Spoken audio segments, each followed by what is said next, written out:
بسم الله الرحمن الرحيم. الحمد لله رب العالمين، والصلاة والسلام على نبينا محمد وعلى آله وصحبه أجمعين. مشاهدي الأكارم، سلام الله عليكم ورحمته وبركاته، وأسأل الله تعالى أن تكونوا بخير ومبارك عليكم العشر من ذي الحجة. هذه العشر مباركات ربنا سبحانه وتعالى عظمها فقال: والفجر وليال عشر. المفسرون قالوا أن هذه أيام العشر، ولا يخفى على شريف علمكم أن رسول الله صلى الله عليه وسلم قال في هذه العشر: ما من أيام العمل الصالح فيهن، في هذه الأيام ما من أيام العمل الصالح فيهن أحب إلى الله من هذه الأيام، يعني العشر. قال: ولا الجهاد في سبيل الله، قال: ولا الجهاد في سبيل الله إلا رجل خرج بماله ونفسه ولم يرجع من ذلك بشيء.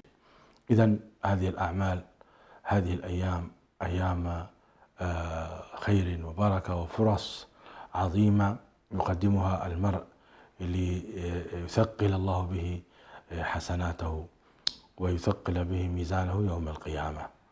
قال تعالى: ونضع الموازين القسط ليوم القيامة فلا تظلم نفس شيئا وإن كان مثقال حبة من خردل أتينا بها وكفى بنا حاسبين. إخواني وأخواتي، هذه الأيام فرص عظيمة الإنسان لا يحرم نفسه فيها. في ابن ماجه بسند حسنه الألباني قال عليه الصلاة والسلام بعدما قال: ولا الجهاد في سبيل الله، قال: ولا الجهاد في سبيل الله فأكثروا فيهن من التهليل والتحميد والتكبير. هذه الأيام أيام ذكر لله تبارك وتعالى وتكبير وتهليل له، فالإنسان يكثر في هذه الأيام من قوله: الله أكبر الله أكبر الله أكبر، لا إله إلا الله، الله أكبر الله أكبر ولله الحمد. كما أنه أيضا يتسابق في العمل الخير بجميع أنواعه من الصيام والصدقة وقراءة القرآن وقيام الليل وتسبيح وتهليل. وهذه الأيام لياليها تتبع إليها، فقوله عليه الصلاة والسلام: ما من أيام العمل الصالح فيهن أحب إلى الله من هذه الأيام. الأيام تتبع الليالي والليالي تتبع الأيام، يعني كما قال الله سبحانه وتعالى في قوله: خلفة لمن أراد أن يذكر أو أراد شكورا، فالليل يخلف النهار والنهار يخلف الليل. وبالتالي الإنسان يتسابق في عمل الخير في هذه الأيام والليالي.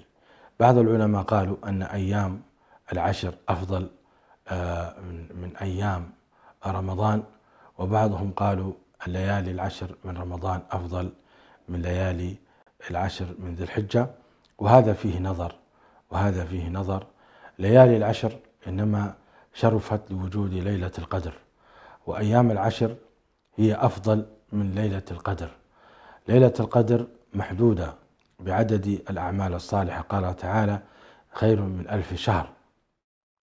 وليالي العشر أعمالها غير محدودة فهي مفتوحة، وإذا جاء الشيء مفتوح عند الكريم فإنك لا تعرف فضل هذا العمل ومكانته وكثرة أجره وثوابه عند الله سبحانه وتعالى.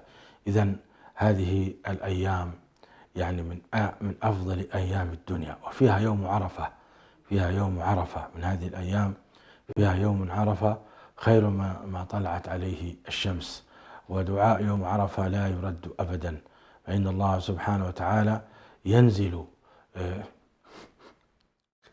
بجلال وجهه وعظيم سلطانه في هذه الأيام العشر. أما في ليالي رمضان فتنزل الملائكة، ليلة القدر تنزل الملائكة وينزل جبريل عليه السلام. أما في هذه العشر فينزل الرب سبحانه وتعالى بجلال وجهه وعظيم سلطانه، والذي ينزل ليكون قريبا من عباده. وهذه العشر إذا عشر عظيمة، فيها يوم التاسع من العشر، شرع الله لنا الصيام، شرع الله عز وجل لنا فيه الصيام.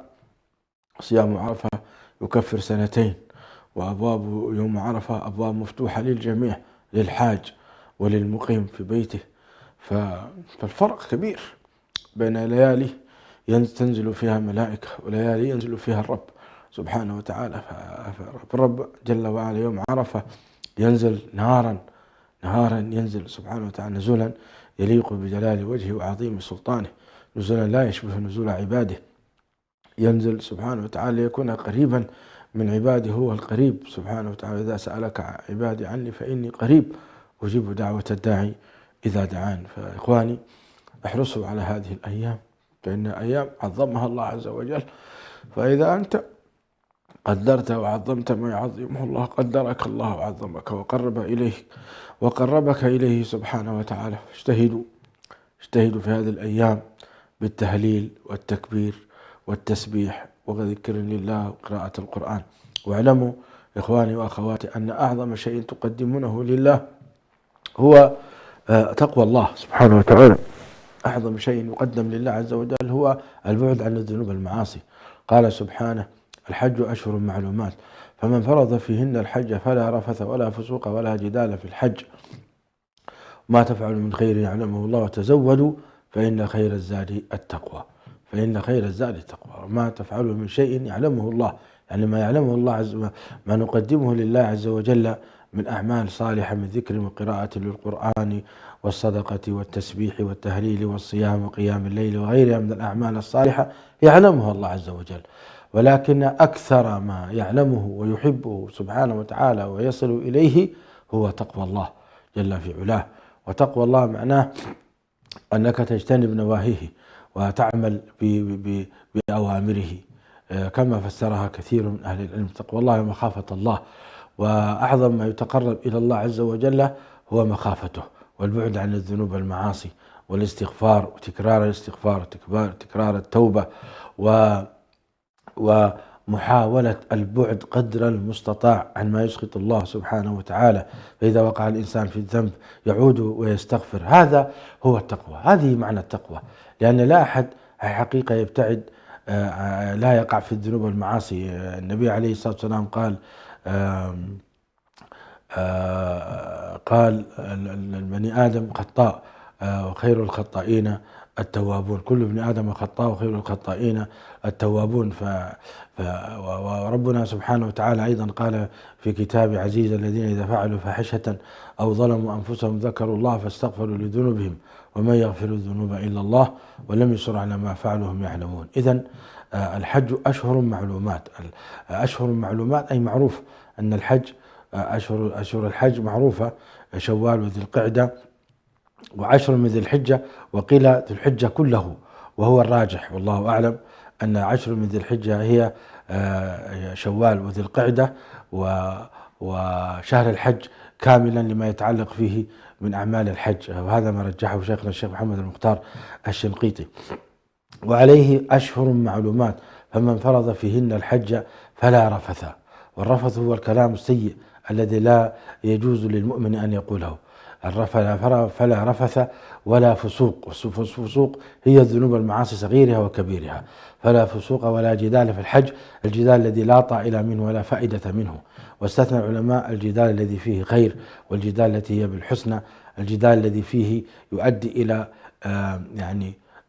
الاقتناع بالحق والبعد عن الباطل. ولا جدال في الحج، وما تفعل من خير يعلمه الله، وتزودوا فإن خير الزاد التقوى. صلى الله العظيم رب العرش الكريم أن يوفقنا لحسن عبادته وذكره وشكره والتضرع بين يديه، إنه ولي ذلك والقادر عليه. الله أعلم. صلى الله وسلم وبارك على نبينا محمد.